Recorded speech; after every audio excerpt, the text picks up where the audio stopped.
All right, y'all, we got an election special. I hosted a debate with great help from Sam, my friend Jesse, among other people helped out. Anyway, that lovely hum is the room noise in the background. I'm not particularly happy with the quality of the recording on this one, and I apologize for that. But, you know, it's there. You can make it out. You got to power through it, though. And I apologize for it being a little rough sounding, but we'll get through it. It'll sound good. It'll get you the information that we did, at least if not the highest quality that you guys deserve. Anyway, we're almost screaming at gmail.com, Facebook, Twitter, YouTube, or the website almostscreaming.com. I can't pitch you to an upcoming event because this is a recording of said upcoming event that I've been talking about for the last few weeks. All right. Anyway, enjoy the debate, everybody, and we'll talk to you soon.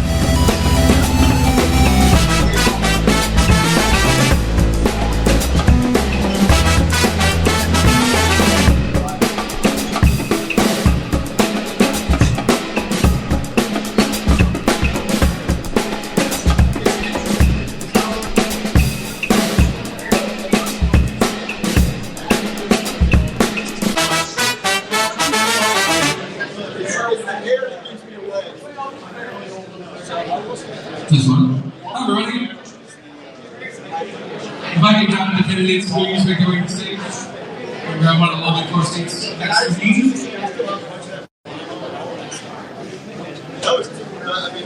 While everybody is regularly introduce myself, my name is Relix Farmer. All these things, Barbarian Productions is my very own podcast studio. I produce a podcast for Jesse and Allie Scott with Cover Choice, as well as the new one by itself. So everybody stand back here in the back and something up with their timing times today. It's not. 5 people. My team.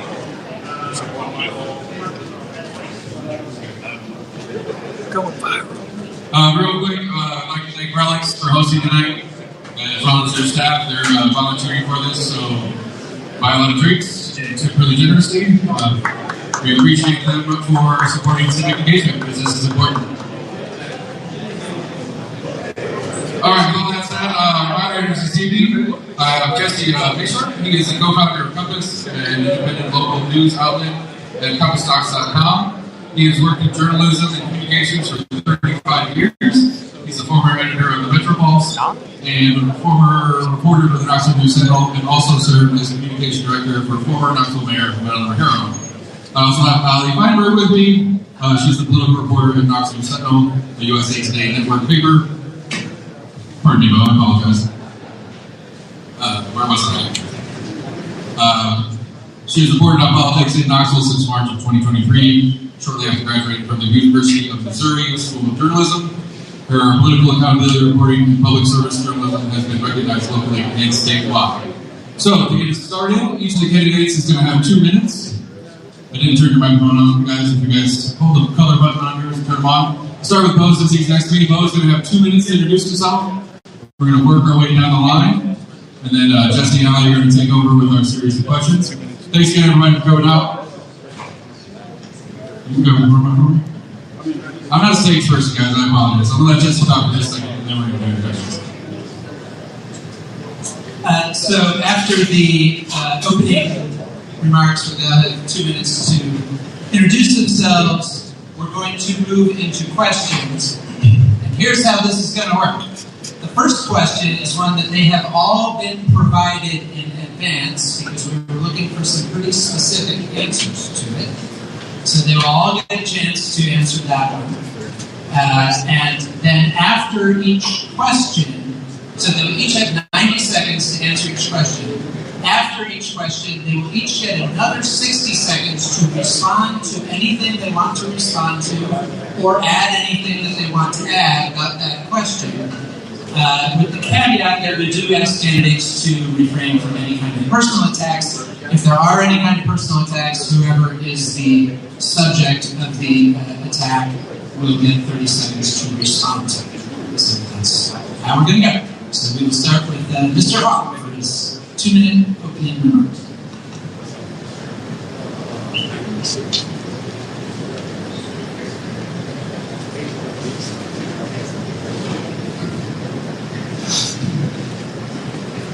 Well, thanks for having me. I'm Bo Hawk. I'm Knox County Mayor.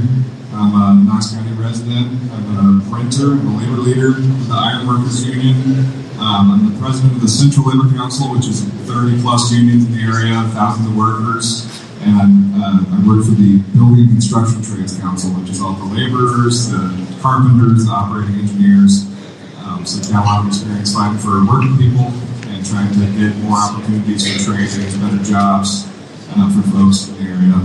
And I'm running because I think that Knox County deserves leadership that puts working families first. We've got a lot of issues faced by working people right now when it comes to housing, affordability, things like that, infrastructure, and all that kind of thing goes into that. And I appreciate the opportunity to be here. And I'd be honored to earn your support and your vote this August 6th. Ms. Anderson. Thank you.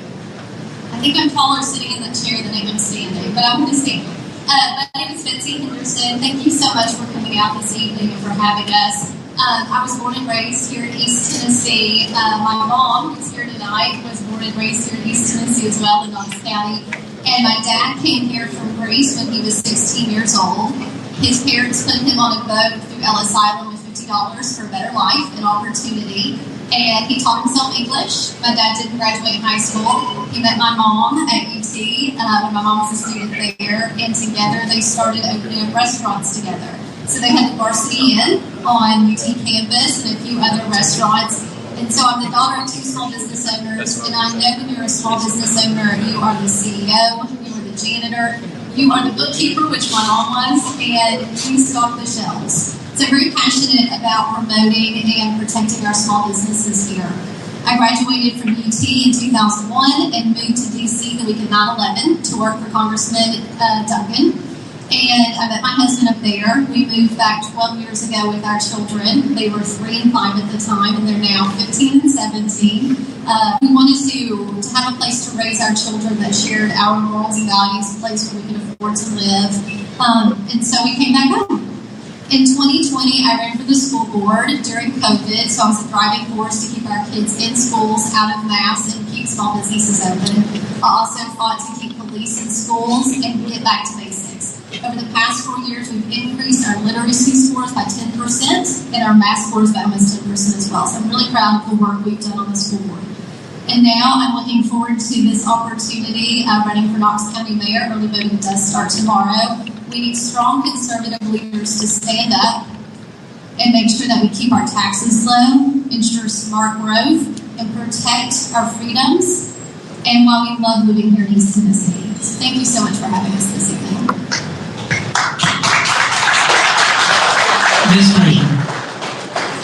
Good evening. It's great to be in Happy Holler, so thanks for having us. My name is Kim Frazier. I proudly serve as your Knox County Commissioner at Large, Seat 11, and I am pursuing the opportunity to deepen my commitment to the people of Knox County as your next mayor. And I'm running for one reason, and that's you. The hardworking people all across this county who reached out to me, expressed their confidence in me, and asked me to step forward. So I'm doing it for the people of Knox County. So a little bit about me. I grew up the daughter of 2 working-class Christian parents on a 120-acre family farm. So I know a little bit about hard work. Professionally, I made Knox County my home over 30 years ago when I met and married my husband, Russ. He's a UT volunteer, and we have 2 incredible sons, Jackson and Maddox. They're both students at the University of Tennessee, so go Vols.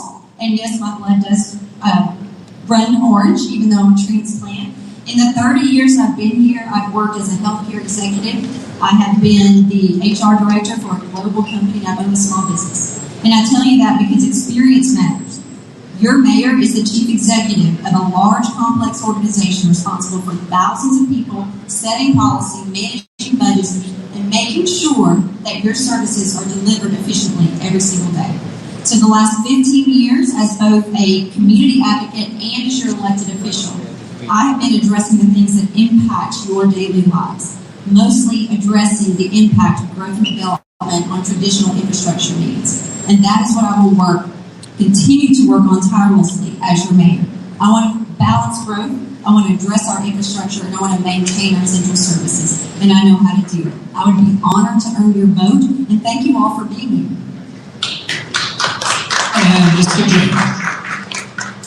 Good evening, and thanks for the opportunity to come back to Happy Holler and be with you here tonight. My name is Larson J, and I work for you, along with all 500,000 of your closest friends across Knox County as your commissioner in C10.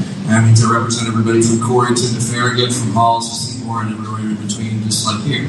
I am a seventh-generation Tennessean, two-time graduate of the University of Tennessee. I have lived or worked in 8 different neighborhoods, including right down the street here at Central and Broadway during the college years. And I've got a lot of experience in both philanthropy, business, and now working in our government services. I ran for commission to show up and serve and to find a way to help people on a greater scale. I've had started 6 small businesses and been involved with lots of the early downtown renaissance that has now creeped up the Broadway and the Central Corridor, and was part of the early days of revitalizing downtown, reopening the Bijou, the founder of the Ice Rink on Market Square, helped start a bunch of events, and eventually started Random Acts of Flowers, a charity that we still run today, and then went back into the private sector, and along the way, people asked me to step up and serve, and it seemed like a great opportunity to find a way to be helpful on a greater level. But then I found a great passion for public service, and so I'm really proud of the accomplishments I've had as your commissioner for over 8 years, or almost 8 years, and now applying to be the CEO of your company, your $1 billion company with over 12,000 employees and a very, very big company that helps serve you in 5 core ways every single day. So I love the opportunity to talk tonight, to explain a little bit about my vision for Knox County, earn your vote, and look forward to getting back to work on day 1 come September 1st. So thank you for the opportunity to be here tonight. Jesse. Okay. One thing I should mention, enthusiasm is great, but if we can, we want to get through as many questions as possible, if we can hold the rest of the applause until the end, that would be great. And also I want to make sure the candidates are aware of our timekeepers, the young men back there in the corner. They will be holding up paddles indicating when you have 30 seconds left and 10 seconds left. And we will rotate the order of each answer. So we're going to start this next one with Ms. Henderson.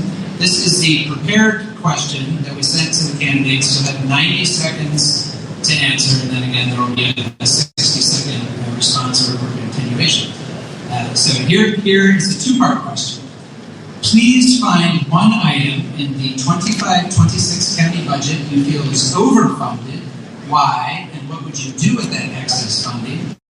And please find one item in the budget that you feel is underfunded, and where would you get the funding to pay for that?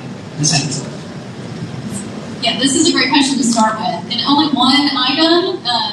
So, government can always look at ways to cut back. We can do that in our families. We can do that in our businesses. Any large organization, there's always ways to cut. There's a lot of small things that we can start cutting. From day 1, I've already said that I'm going to put together a STAR commission, which is going to dive into the budget and look for those things to cut, top from bottom.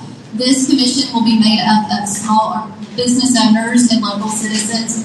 And so just some things that come to my mind just right off the top. Taxpayer-funded lobbyists. This is something we cut out of the school system. We cut that out of the school system 2 years ago, and we've increased our student outcomes. So that saves money right there. Commission or slush funds is something else that can be cut. There's a lot of great things to do your money towards, and if you want to do that, you can use your own money towards those things. So there's a lot of things I think that just right off the top can be cut out. One thing that's underfunded is our roads. We have to prioritize our roads. We have to grow in a way that supports our community, not put strain on our community. And, we've seen a lot of houses popping up, yet our roads are lagging. So we really need to dive into the budget and really look into those things. Those are 2 things I would cut right off the bat. Another thing is money, and start looking into this, money that goes to nonprofits. There's a lot of great nonprofits out there, but they have the ability to raise their own money, so that's something I'm also going to dive into because government shouldn't be funding nonprofits. Ms. Fraser. Thank you. So I don't know that many people recognize that we're operating under the same budget that was implemented when Mayor Burchett was in office.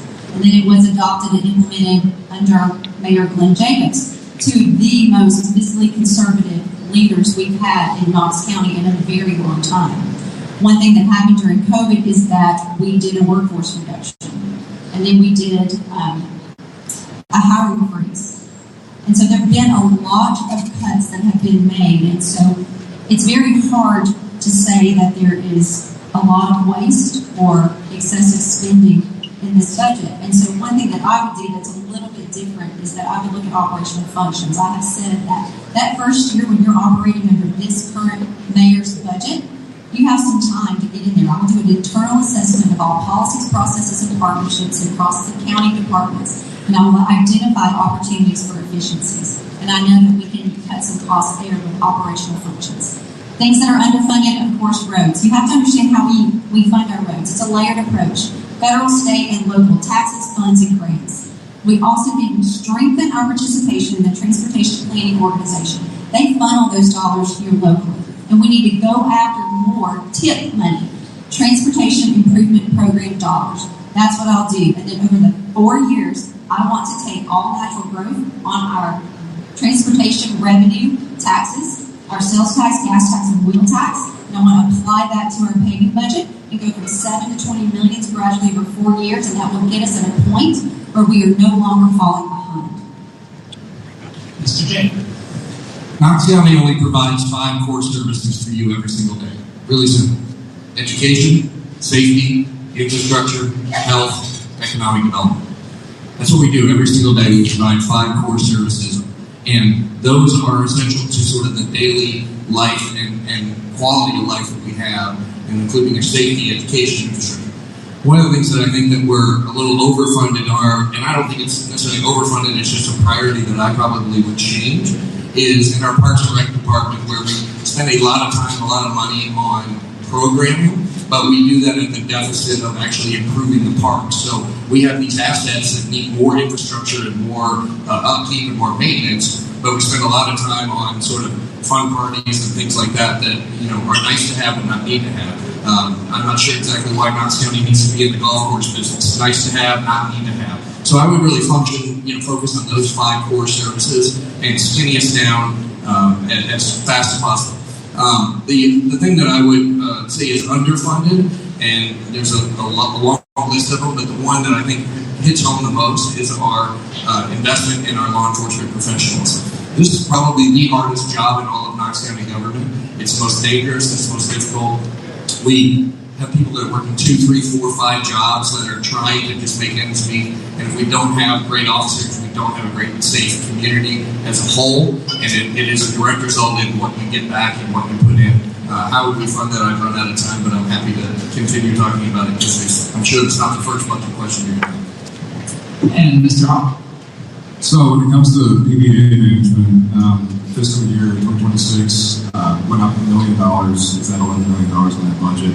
And I think that it's really a matter of looking at where this is an expenditure that's not being treated like other expenses in the budget, where there's not any kind of public benchmark or outcomes that are expected or transparency requirements. And I think putting those kind of restrictions on that funding and kind of looking into, I think it is something that we should spend money on, but that we can look into potentially beneficial reductions there when we renegotiate based on what those outcomes are and for that.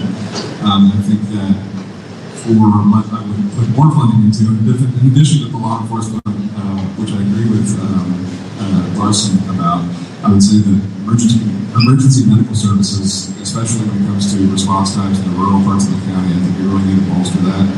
I think that, as far as I think you also said, what we would do with the money that we got back, so it's a separate question of just adding more to the budget, but I think definitely a program where we are giving first responders help assistance with buying a home for the first time home buyers. I think that would be a really good use of that money. And we'll have a 60-second follow-up or response. Starting again with Ms. Anderson.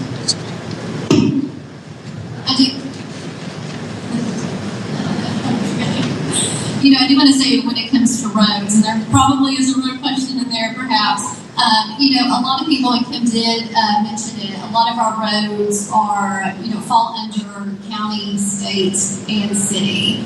And so having those relationships really matter to make sure that we're getting our piece of the pie. I've worked with our state delegation in Nashville. I've gone to Nashville. I've fought for money that we deserve here in Knox County. I brought that money here. tier. And so when it comes to roads, it's just fighting for that peace of mind, having those relationships. That really matters. So just a quick response. The reason the school board was able to cut their lobbyists is because now the county's lobbyists provides those services. They report on school legislation. And then also, I want to say nonprofits are one of the reasons we can keep your taxes low. They stand in the gap and they provide a program or service that your county should not, because we will just mess it up, or we cannot because of the price tag that's associated with it, or we do provide the program or service, but it doesn't meet the need of our citizens. And so they stand in the gap, and the return on investment is very well worth it. The second part of your question was how do we fund the thing that I think we have to spend more money on? And the first thing I would do is I would be aggressive about selling assets that Knox County does not need. Knox County owns a ton of land and buildings that you didn't know about. These are your assets. A great example is literally right up the street here at Central North. It is a warehouse for some school supplies, a couple of offices, and some archives in the basement. 3 square blocks of the center of this community that could be redeveloped into an amazing asset. Go back on the tax rolls, be an economic, viable option, and it would put money in the bank, reduce our insurance, our liability, and that could be done in business parks and all kinds of other things that we use and we own, but we don't actually utilize it to its fullest potential. And so I would be really aggressive in the first year. I think we're sitting on about $40 or $50 million easily of economic input that would go back into the budget that we could then use to fund that sector. And Mr. Mark? As far as funding things, I think that when it comes to our hotel occupancy tax, changing the way that we use that tax fund, which is up $500,000. I think it's $12 million right now, but I think carving that out to actually fund workforce development programs in the hospitality industry would be a way to help us with getting more dollars that go into infrastructure that's being strained by tourism, because the people that work in the county are the ones that make it possible for us to have tourism and strained our infrastructure, and I think putting that into the UMass and making sure that people are able to get those services that they did in that. Thank you, guys. We're going to move on to the questions that the candidates haven't seen yet. So, how can efforts like the Unified Development Ordinance support sustainable development in Knox County? And what specific changes would you want to make to the direction of the county's planning? We'll start with Commissioner Frazier. So this is work that I started as a citizen advocate many years ago, advocating on behalf of communities across Knox County about the impact of growth and development on your traditional infrastructure needs. This is something that I talked with 2 administrations and the following Mayor Davis. I said to him, we're going to see a negative economic impact if we don't plan proactively for growth. And he listened. And so it was such a great opportunity for me to actually start that work as a citizen and then turn it into legislation and policy as a commissioner. And what we did is we created 2 really important tools. It's called the Comprehensive Land Use and Transportation Plan. That is a long-range vision and policy framework for growth, and it guides growth in areas where supportive infrastructure is present or planned, and away from areas that it doesn't. And then the second tool is the Unified Development Ordinance. It is rolling into 800 pages of land use policy and regulations. We're streamlining the process. We're elevating our standards and expectations. The other thing that I did was, really looking at what aligns in character and form. How can we build but also preserve the quality of life, the quality of place, and the character of our communities? And that's what the new Unified Development Ordinance will do. It has had a robust engagement from the public. We've had several different stakeholder committees, community meetings, and everyone that you can imagine, from farmers to business owners, they all came together, and this is the plan that we came up with. Commissioner Jay. The great thing about government is we love to do plans and study things. The bad thing about government is sometimes we do plans and we don't follow our own plans, or we stick them on the shelf, and then we wait till the next election cycle and we do another plan. What's great about our growth and land use plan is that after 25 years of neglecting it, we actually have something that's robust, it's good, it actually focuses on those growth corridors, things that rural areas rural. We worked very hard on that, 3.5 years and several $1 million, the commission, mayor, and we worked with the public to find a path. We now have to actually follow it. But you can't do that when you have old, outdated zoning laws that don't match. That's the UDO. It's how do you match the actual laws with it? And if you could imagine a Big Mac on the floor with 37 Big Macs on top of it, stacked all of that, that's what we've been working with for so long. We're trying to slim that back down to sort of maybe one double-sized Big Mac with a couple of key layers that are focused. But one thing I would change with it is I think that if it follows the law and follows the plan, we should have more use by right, where you don't have to then go to the last step of coming to a legislative body that then is going to change something at the very last minute. And so I think if it's very basic and it's A plus B plus C and you follow that law, as an investor, as a developer, as a builder, as a property owner, you should be able to follow that without then kind of the rug pulled up from under you at the last minute. I'll say something, start off with something similar to what he was just saying, but I think that, business really needs stability from government. If your planning is good, and sticking with our outcomes that we've outlined, and planning is good, I also think it's great that we had all the input going into the plan.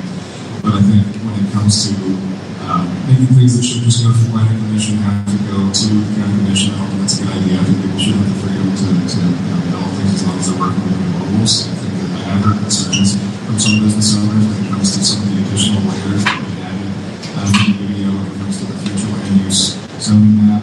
I think the way that they've layered on these lot size restrictions and everything like that, it's stopping them from developing more density before. I think we should protect the rural area character and farmland of further out in the county. But I think those would be the only things that I would tweak would be I think looking at those additional layers and the aggregator campaign for developing in a way that's more sustainable. Board Member Henderson. Thank you so much. So, by law, we have to have a plan that sets the vision for Knox County for the next 20 to 40 years. So I served on the Advanced Knox Committee as board chair, so I had a seat at that committee. The purpose of that committee was to then vote that plan up or down, and then that plan then went to County Commission, City Council, and the Town of Farragut. I was one of 2 no votes on that plan for 2 reasons. We had a lot of folks coming to public forum telling us this is not the plan, this is not the draft that we were looking for. I think that the county did a great job on the front end of getting that community input, and when they put the draft plan together, the community spoke and said this is not what we were looking for. And there are many of you that Colleen Cruz, she's a good friend of mine, Cruz Farm Ice Cream. She said, this is, as a farm owner, as a business owner, this isn't what I'm looking for. So listening to the community. And then also this plan puts 9,000 acres of rural land in the growth zone. So for those 2 reasons, I was a no vote. We talk about how the plan is putting development and growth on existing corridors. I say, come drive these roads with my 17-year-old son and tell me that's existing infrastructure. It's not. So that is why I voted no against that plan. And, I agree with Bo. I think we need to bring businesses to the table. I'd love to see businesses have a bigger seat at that table. Again, protecting and promoting them, making sure that we have light regulations for businesses so that they can grow and new businesses can come here as well.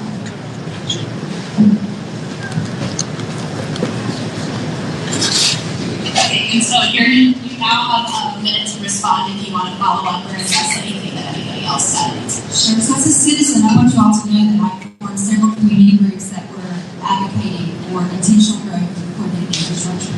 And so I've attended over 100 county meetings and community meetings that dealt with growth and development.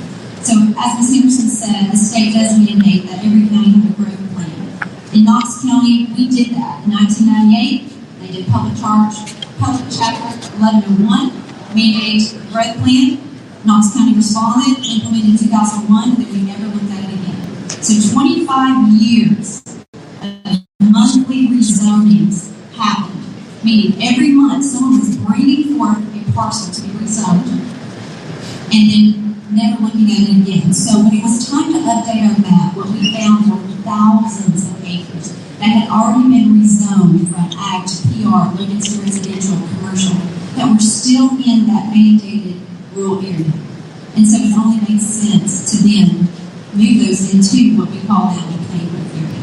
So I just wanted to explain that a little bit. I also wanted to explain that we never heard any of these concerns that were mentioned up until the day of the final vote. Is the plan perfect? It's not. It's not. But it was the first step in being able to create a proactive plan for growth and to create something that's more comprehensive, which looks at growth from a bigger lens and it identifies the impact of growth and development on communities. And that is really important work.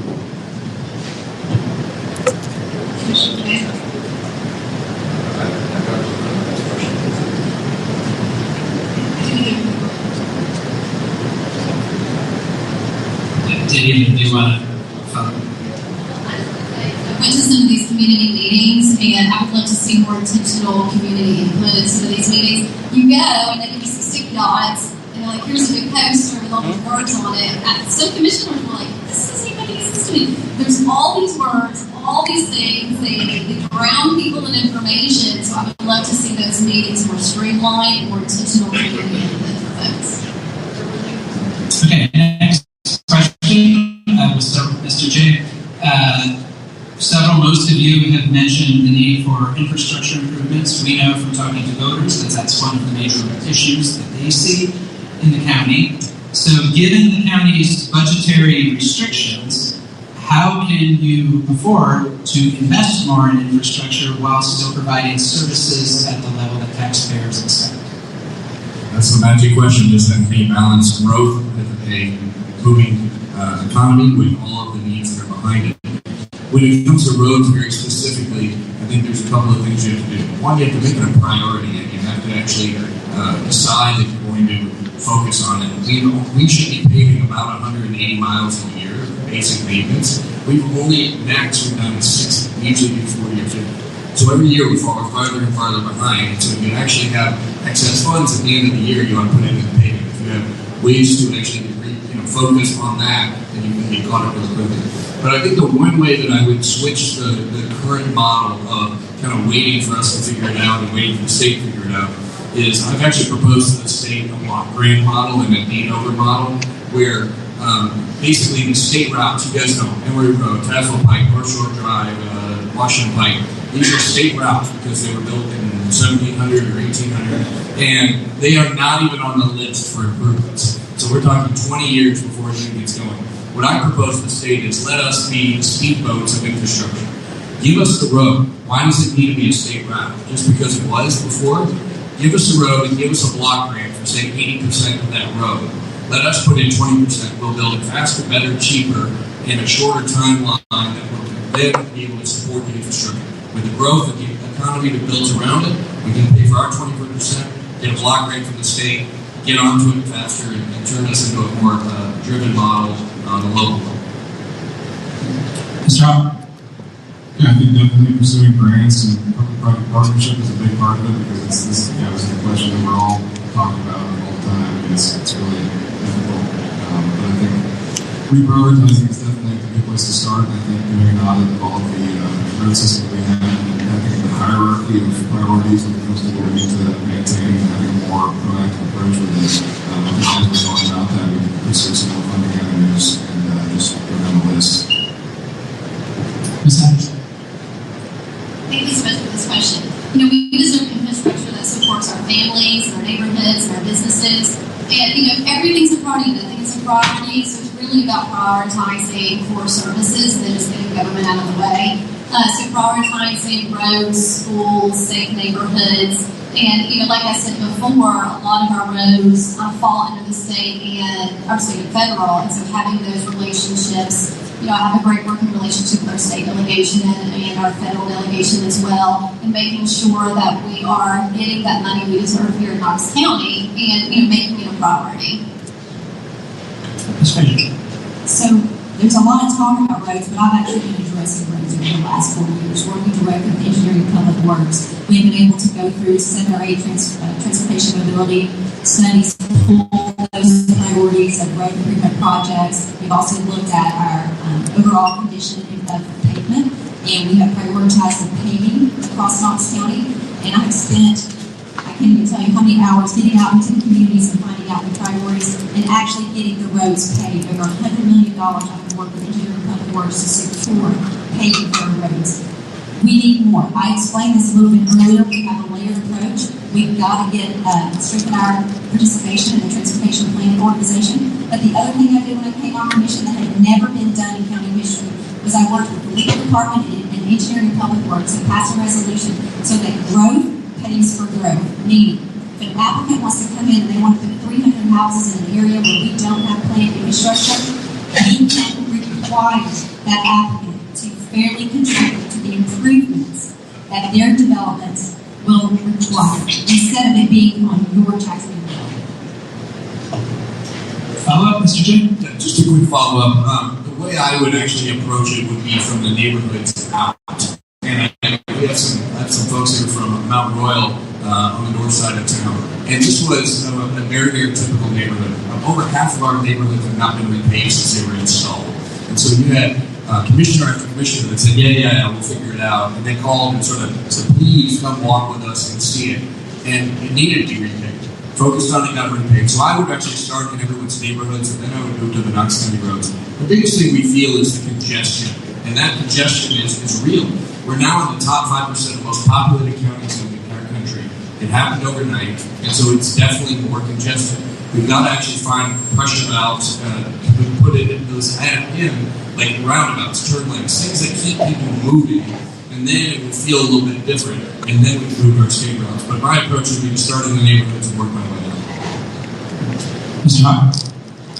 I would just add that I think that as growth is putting more pressure on our infrastructure, there's also an issue with the rising cost of housing pushing working people into neighboring counties and making our tax base that we currently have, which is already we're not paying enough money in the county to maintain our infrastructure, it's going to continue to shrink. I think addressing the crisis that's going on with housing costs is going to be a big part of at least maintaining and growing our tax base so we have funds to address the issues that we have in infrastructure.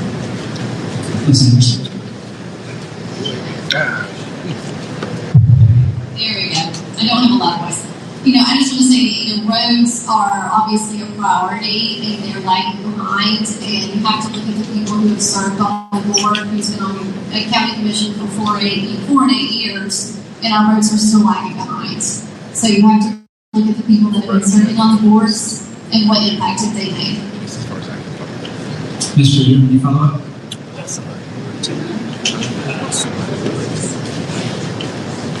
You're all running as partisan candidates.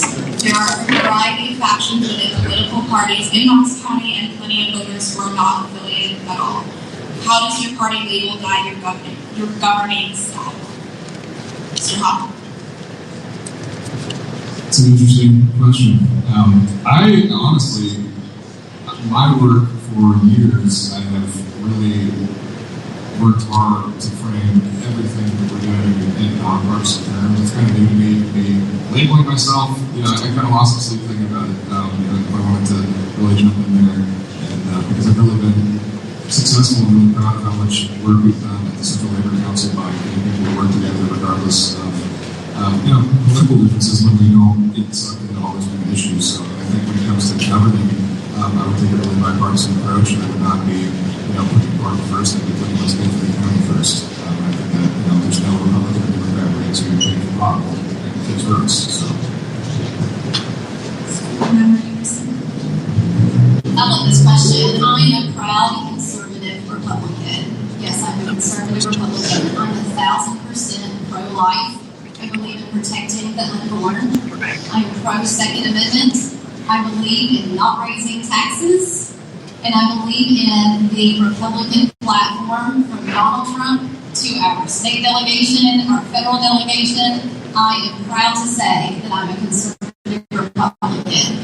And it drives my belief system both professionally and in my family. And I'm proud of that. Commissioner Fraser? So as a lifelong Republican, we typically believe in fiscal discipline and also hard work. So questions that I ask myself with every decision that I face is, what's the community benefit and what is the impact on the taxpayer? We are responsible in our decision making, and we really do look at the issues and how they impact the people that we serve. I think the national partisan pressure is not what it feels like on a local level. And it's not the reality of what it is on the local level. And I don't like on Republican, but it's, to me, the core tenets of, I believe in the private sector and capitalism. I believe in the rule of law. I believe in personal liberties and the government staying out of your life. Some really basic stuff. That gets really muddy the higher you get up in government, but I can tell you on a local level, 99% of all of our votes are 11-0. They're not 8-3. Because it's about those 5 core services, and it's about showing up, and it's about working through details. And you either live in the county part of the county, the city part of the county, or the fair part of the county. We're all in this together. And I think the county sometimes forgets that the city is part of the county, and fair gets way out there, and it is too. And so it's about sitting down, and to me, my style is just common sense leadership, bringing people to the table, making a decision. I don't think you can have 15 committees and 45 studies. Sometimes you got to step up and you got to say, this is where we're going. You got to go with board of directors, which is your commission. They represent all of the people. But as the CEO and the mayor of the county, you got to set a vision. You got to sit down. You got to bring people to the table. You actually have to accomplish something in a very, very short 4 or 8 years. So to me, one of my guiding principles is what can you actually accomplish in the time. So it's not about studies and lofty dreams. It's about actually serving people. Woo! Mr. Hawk, do you add or respond to anything? Commissioner Frazier? Commissioner Jay? Okay, we'll start with Ms. Anderson. If you're elected mayor, one thing you will face every year is a request from the sheriff for salary increases. In recent years, the current sheriff has even threatened to take the county to court in order to secure pay raises. All of you say you support law enforcement, but given budgetary constraints, how will you prioritize those raises to keep the sheriff's office competitive with other agencies? There we go. This is a great question, and I've talked to several people about this as well. So we've done this with the school system, and I'd love to see this done in the sheriff's office. One thing that is very important is making sure that our sheriff's officers and deputies are paid what they deserve. They need to be paid market value. They put their lives on the line every day for us and make sure that we have safe neighborhoods and communities. And so, as school board chair, this is something we did with teachers. And we made historical investments in our teachers without asking for any more money, without asking for a tax increase. And so it can be done, and I'd like to see this done in the sheriff's office as well. Ms. Frazier? That is something I would start with salary study. It needs to be done. We also need to restructure the pay scale in the sheriff's office. I've actually talked with their HR department and also the finance director and also the 4 candidates for the sheriff. We really do need to overhaul the entire pay structure for our sheriff's officers. What many people don't know is when we gave the highest historical raise to our sheriff's officers just a couple of years ago, they had to give up 30 positions and able to do that. 30 positions. And we're a growing county. And so it is a challenge. It is a challenge, and it has to be a priority and focus. And it will be, but it's going to take collaboration, working with the new sheriff. When you are the mayor, you don't get to dictate how the sheriff's office or the schools use their money. And so it has to be communication, collaboration, and discussion. And I've already started talking with those 4 candidates about ways that they already have ideas to cut expenses in-house first. And so it'll be a collaboration and ongoing discussion, and of course we will want to support them and do whatever we can on our side. Mr. J. Well, I think it's a little disingenuous to say we did it in the school system because most of that money came from the state, not local. And it was state mandated, it wasn't local. When it comes to local, we have to decide what we want to invest in and what our community looks like. So when I went out, I've done 48 small group listening sessions in advance of this campaign all over the county. And when I sat down and asked people what are their priorities, and they listed infrastructure roads, law enforcement safety, public education. And I asked them, are you willing to invest in those things and actually do something about it instead of kind of being mediocre? And so we got too big of a county and we're growing too fast to sort of put our head in the sand and say we're not willing to do this. So to me, it's about sitting down in the summer when we go through the next year appraisal and figuring out what is the appropriate level that we should pay them. If anybody's ever been in business knows that if you lose one employee, it costs you twice as much to find another one, train them, and bring them up. It costs almost $100,000 to train an officer, and you lose them because they can make $5,000 more in the city or $10,000 more in another county. You've lost all of that revenue, and you've lost all of that impact. And so to me, that is where I said we're underinvesting. We've got to overinvest in that area to make the best law enforcement in East Tennessee, to really hunker down and show up and do it. Don't just talk about it. And I think that we can do it. We've done it before, but we've got to also figure out what the appropriate investment from our community as a whole. Mr. Hopper? I think good points have been raised that there needs to be collaboration with the sheriff and the sheriff's office, and we need to do the research to figure out where we're at as far as being lacking behind in competition with neighboring law enforcement agencies. I think that it's also, like others have said, a matter of priority, because I think just like with infrastructure, part of the strain that's happening is that includes emergency services, it includes law enforcement, and I think it does cost us more money in the long term to not invest in our officers. And I would also say that I think when it comes to the total compensation package, looking into any modifications that have been done to pension benefits and coming up with a remediation plan for that, and addressing the issues that happen there. I think it's already within the bounds of what the county can do in the charter, because it's just a matter of enforcement, because it prevents any modifications, production in those benefits. So I think addressing those retirement benefits for the deputies would be a big step in the right direction, and working on salary. Follow-up, Ms. Anderson? Yes, thank you. So, one thing that we did do in that, we talked about the pay scales. That's something that we streamlined at the school system when we redid the teacher pay. Commissioner Jay talks about that. We had state funding, so it was a multi-layered approach. We had extra state funding that, guess who fought for? Me. I was on a committee and got a majority of that state funding. And we also asked each department at central office to cut back 5%. So by investing that money that I fought for and cutting back, we were able to give those pay raises, and we restructured the pay scale. So I'd love to see that done in the sheriff's office. When I started on the school board, we had over 100 vacancies of teacher positions that were unfilled. We started this school year with less than 10. Ms. Baker, follow-up? Mr. Head? Mr. Hopper? Commissioner Jay has proposed phasing out the wheel tax, which provides about $15 million a year in revenue to the county. It's also a primary source for county libraries. So A, what is your position on phasing out the wheel tax? And B, what funding needs do you see for our libraries, and how would you address them in the future?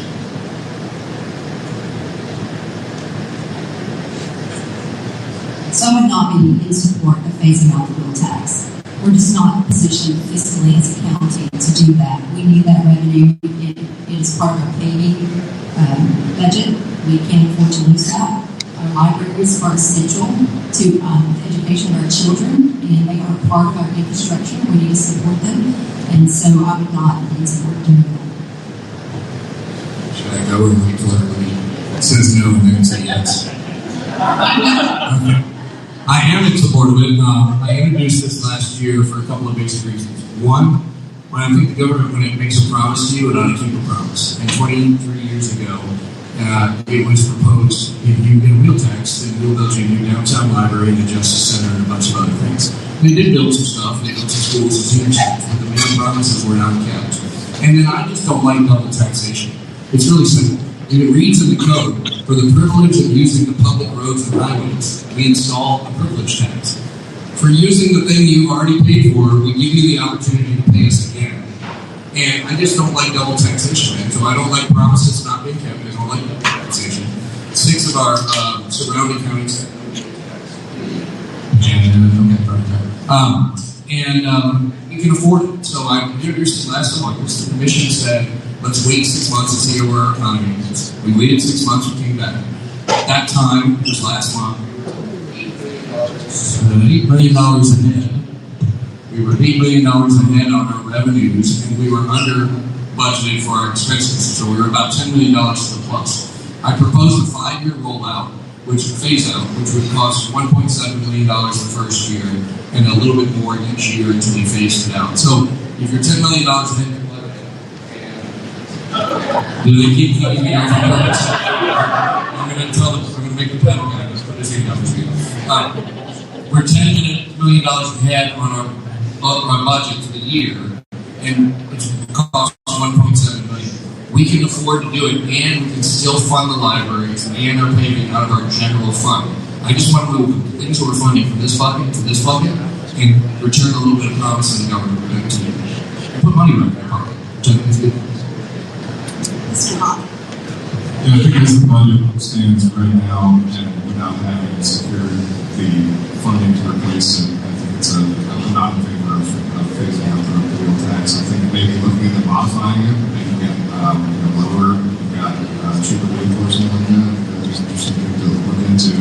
But I think as long as it's funding our library system, I think a lot of these kind of forms we talked about, but I mean, something I'm really passionate about is the library system. It's for me personally, it's the reason that I'm as literate as I am today. So I think it's incredibly important that we preserve an institution that is that vital to our community.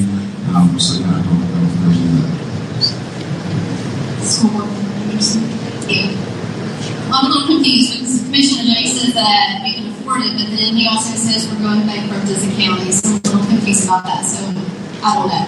I'm always for phasing out any taxes. I made a commitment to not raise taxes, so I'm always for phasing out taxes. But I do find the timing of it a little convenient. So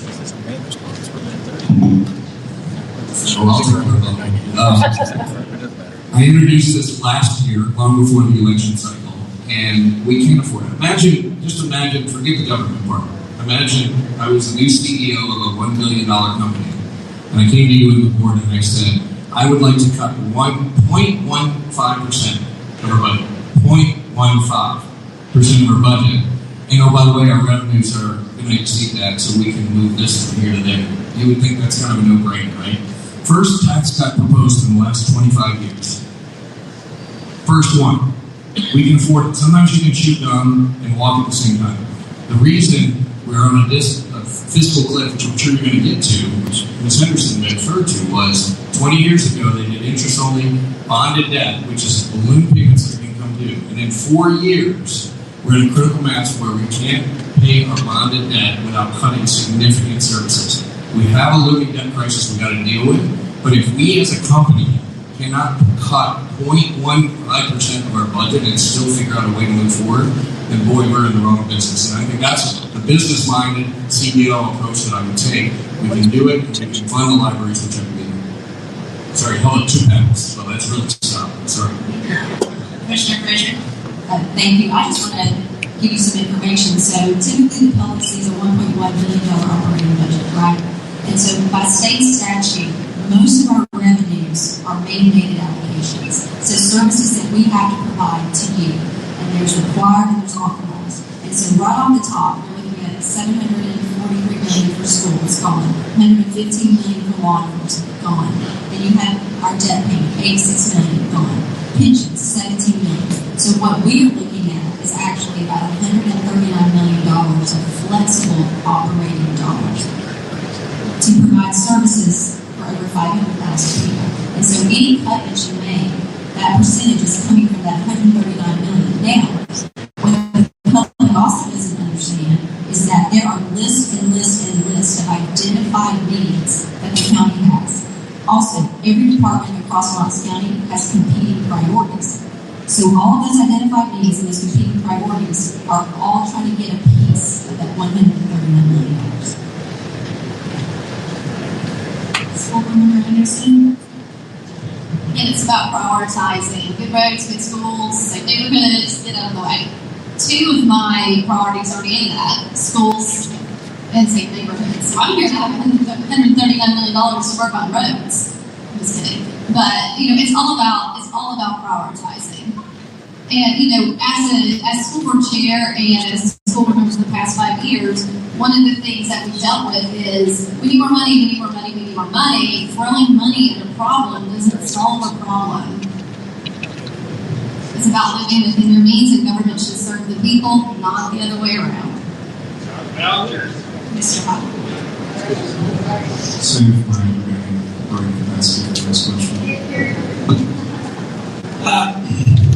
Mr. J mentioned fiscal cliff, and that would be a delight to talk about it, but we're out of time. So we're going to give each of you 2 minutes to make closing remarks. You're free to discuss the fiscal cliff in the 2 minutes if you want to. And we'll go in the opposite direction we did with the introductory remarks. So we will start with Mr. J and work our way back down the table. Thank you for the opportunity to be here, and I really appreciate your attention and your engagement. I think when you go to the ballot box, hopefully tomorrow or during early voting or sometime in the next few weeks, I just want you to think about your family, your company, maybe your family business, the company you run, and think about if you had to choose one of us to be the CEO of your company, who would you pick? Who has the most experience, the most education, the most ability to bring people to the table, and the actual role of being a CEO. I think it's important to hire somebody that's actually done the work. So I have 38 years of work experience, 20 years of executive leadership experience, and I've been a CEO and president of companies, and I've started 6. And so, yes, it's policy and it's politics, but at the end of the day, it's those 5 core services. And so I'm stepping forward, and I'm hoping that you'll allow me to lead you in the county in a bright future. What we have to do is just deal with really big challenges that are ahead of us, and they're not going to go away. And so the only political promise I've ever made is that I want to go to Nashville or Washington. So I'm not going to get in office, leave you high and dry, and deal with these issues and run for another office. I'm going to show up, I'm going to work hard, I'm going to be honest with you, tell you the truth, sit down and figure a way through it. Because every decision the next mayor makes is going to be critical to the next 20, 30, 40 years. If you don't have the right mayor now, your kids and grandkids will not be able to live here and not want to live here. So it's about proactive leadership. I believe I have the credentials and skills to do it. I think I have the vision to do it. I'm looking for you to give me the opportunity to step forward and to lead this county into a very, very prosperous future while we also deal with things that need to be taken care of with executive leadership experience. Thank you for the opportunity to be here. I hope I earned your vote, and please, just go vote, if nothing else. Ms. Frazier. Thank you. So I believe that Knox County deserves steady, measured leadership that understands the job and knows the issues. I hope that you have seen that my experience and knowledge as a proven and effective community advocate, business professional, and countywide commissioner has prepared me to be that leader. When I ran for commission, I made one promise, that I would always put people and community first. And that is exactly what I've done as your commissioner, and that is exactly what I'll do as your next Knox County manager. I hope that I have earned your consideration tonight. I encourage you to go out and learn more about me. Go to my website. Heck, just Google my name. You will see that I am someone that has been showing up when it is about people and community, not a campaign or a position. I've been showing up for you. I would appreciate your vote. Early voting starts tomorrow. Get in there while you can. No lines, I promise. But the Republican primary on May 5th if you don't get a chance. Thank you. Ms. When government gets out of the way, families and businesses truly thrive. I made a promise years ago to always put the needs of your family first, and I promise to do that as your next Knox County mayor. I'm a proven leader. I have stood up, I have been tested, and I have delivered real results. Look at any candidate running for office, you have to ask yourself, has this person saved and made cuts? Have they used those cuts and invested them wisely? Have they challenged the status quo? Which candidate fought for my family and my business during COVID? You have to look at who has made the biggest impact on the board in which we served. I humbly ask for your support and your vote. Early voting, as you know, starts tomorrow, and I ask for your prayers as well. Go to my website, betsyhenderson.com. I have rolled out a Crossroads plan, which is a conservative blueprint for the future of Knox County. And again, I ask for your support and vote. Thank you. And Mr. Hoffman, your prayers. Again, thank you for having me. I think, everybody up here has different kind of leadership qualifications that you can look at and consider anything you want to run for. I look forward to having a conversation with anybody after that would like to speak with me and talk more about my platform. But I think, beyond what your leadership experience is, and which I do have, and showing up and working and getting to work with people, I think really understanding what is going on with constituents in this county and what they're going through and the struggles that they're facing is really key. I think looking at the deputy whose pension was gutted, the small business owner who's competing with outside corporations that's getting all the county contracts while people are getting left behind, the young family that's getting priced out of the neighborhood that they grew up in. I think these are all the kind of things that are going on in the county that we have to have a vision of how to move forward and build a future where people can actually put down roots, start a family, and build a future for themselves and their children without having to worry about if they're going to get the lights on or pay the rent. I think that affects the business community as well, because if you do not have a thriving working class in this county, you're not going to be successful. You're going to need those people to be there. So I'm honored to be here. I'm honored to earn your support. And I would appreciate your vote on this. Thank you. All right. Thank you to all of the candidates for coming. It's great to see all of you here and engaging in this kind of discussion. Thank you to all of you for being here. This is a great crowd. Thanks to our host and sponsor, Seth Barber with Barbarian Productions, and he wanted me to let you know that this entire debate will be available both on his YouTube channel and on the Almost in Agreement podcast. So you can share that with anybody you know who wasn't here. And now you can apply. Thank you all so much.